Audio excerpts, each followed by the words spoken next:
Greetings, fellow tankers. Psyberius here, and I'm back with some more STA-1 action. And the reason being is I was kind of digging through my videos because I record pretty much all my gameplay for my own kind of self-analysis.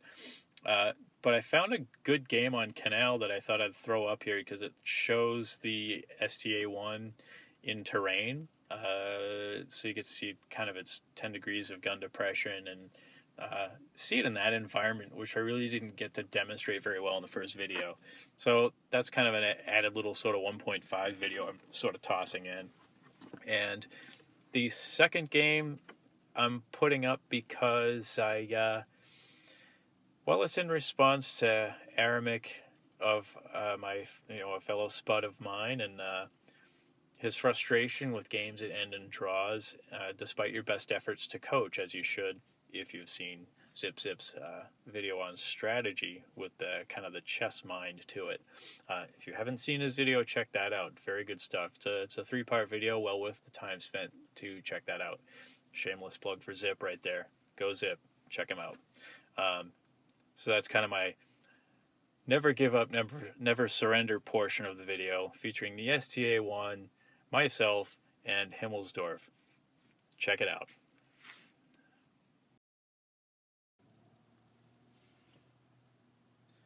Alright, here's that first game at Canal as promised. And as you can see, I want to try to herd everybody over to that southeast portion of the map. Arguably the strongest part on this map for a medium tank, or really anything that has the speed to get over there and take up a solid position there.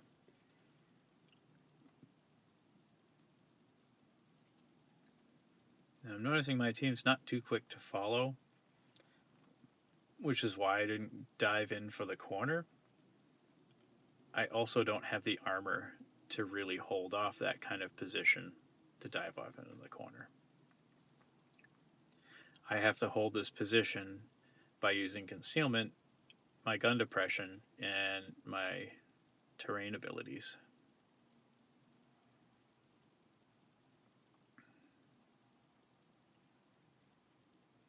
And you can see by that bottom black marker that I've got plenty of depression to go.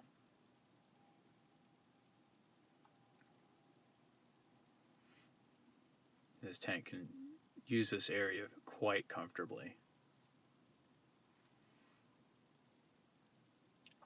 So I can poke out up over the ridge to the left. I can poke out into this shrub here to try to spot.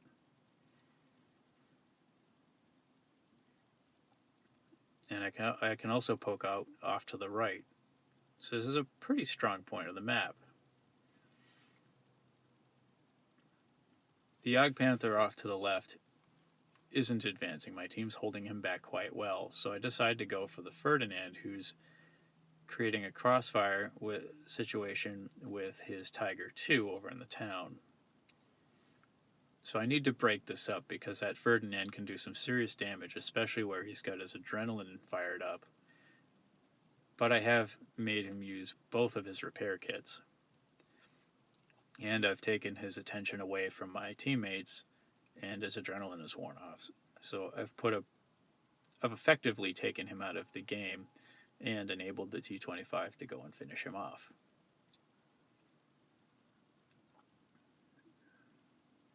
And a free ram kill by the T-25, and he didn't even have to move, thanks to the Type 59.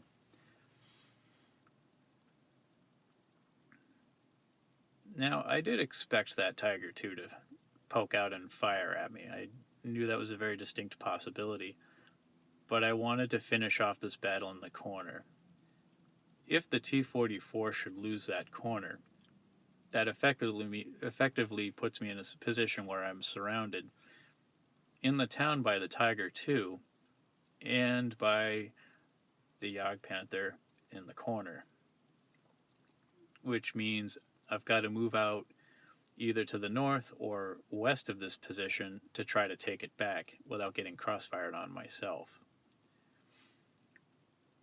And even though I have 3 other teammates, and I know one of them is very good by his performance so far, I'd rather not take the risk. And I end up helping to keep a fellow Tier 8 medium in the game. Just to kind of give a little bit of a backstory on why that decision was made by me.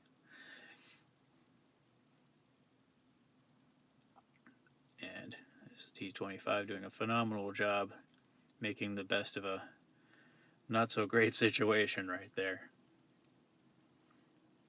But there you have it. How the STA-1 handles in terrain.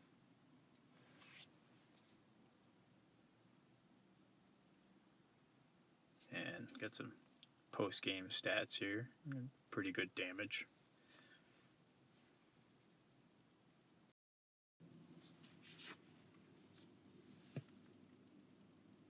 Alright, so his game 2 with the STA on Himmelsdorf again.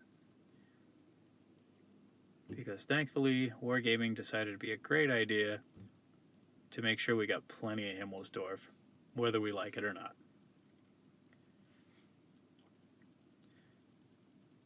So we've got an interesting lineup here. If you look at the tank lineup, it's very odd. And I kind of hesitate for a second because I'm really not sure what I want to do, and I'm already pretty undecided on this map as it is as far as opening moves. It seems to be the wisdom to take mediums over here to the west section and lighter tank destroyers. And it seems to be the wisdom to take the heavier tanks and heavier tank destroyers over to the eastern section of the map.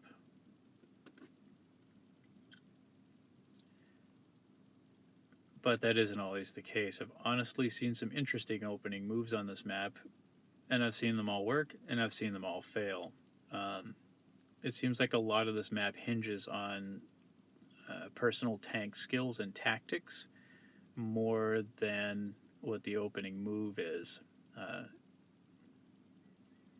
The team that can execute well together, it just succeeds here more so than I think any other map. So as a consequence, I never really feel all that super comfortable on that map until I get to the mid game. And you can tell because I'm poking around trying to hunt down that T25 that I've sort of gotten focused on because I know he's low health. And I'm trying to prioritize any of the faster moving opponents because it's much easier to take out the slower ones when you're in a medium. So I'm looking to try to take out my personal biggest threats and also the biggest threats for the team. As a consequence of my hesitation, I'm not over there putting the flanking damage in nearly as fast as I should have been, and we've suffered the loss of all 3 of our heavies as a result. While it's not my direct fault that they died, I didn't help the situation.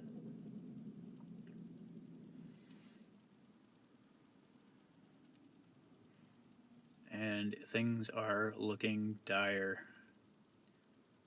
And it's not until a couple of minutes in we finally get our first kill after suffering 4 losses.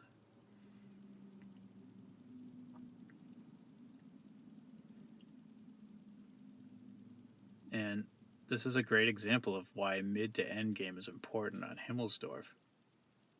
The T-44 and I have managed to come up behind and start to turn the tables on them because he's got their attention, much like Gusman did on the Copperfield game.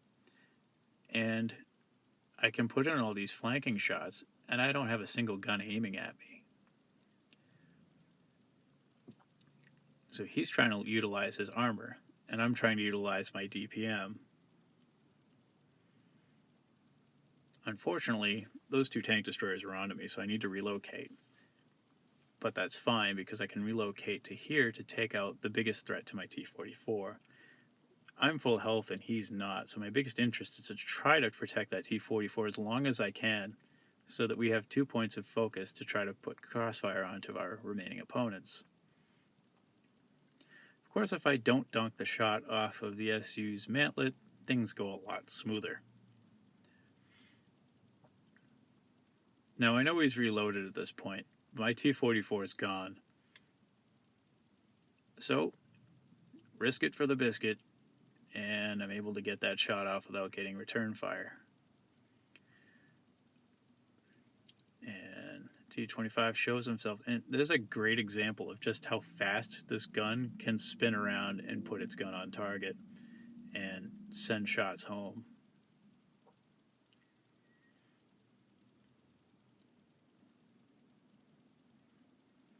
And suddenly we're one-on-one, and there's myself and a Tier 6 SU-100 tank destroyer. And honestly, I'm not all that worried, but I'm playing it on the safe side nonetheless. Why chase him down when I can control the game and make him come to me? He's either going to come in straight across over there where he thought I was going to come out, he's going to try to flank across the way to my left, or he might even be brazen enough to try to come up over one of those hills. In either case, I can put fire on him much quicker than he can put fire on me because I have a fast-moving turret and a fast-aiming gun. He has no turret, and his aim time is quite a bit slower.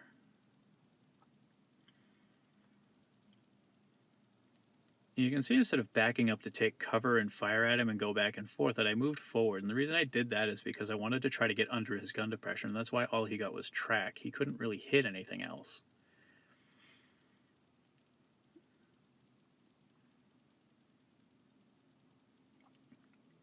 And that right there, boys and girls, is why you should never give up, never surrender. Because in World of Tanks Blitz, anything can happen, and oftentimes anything does happen. Hope you enjoyed. See you next time.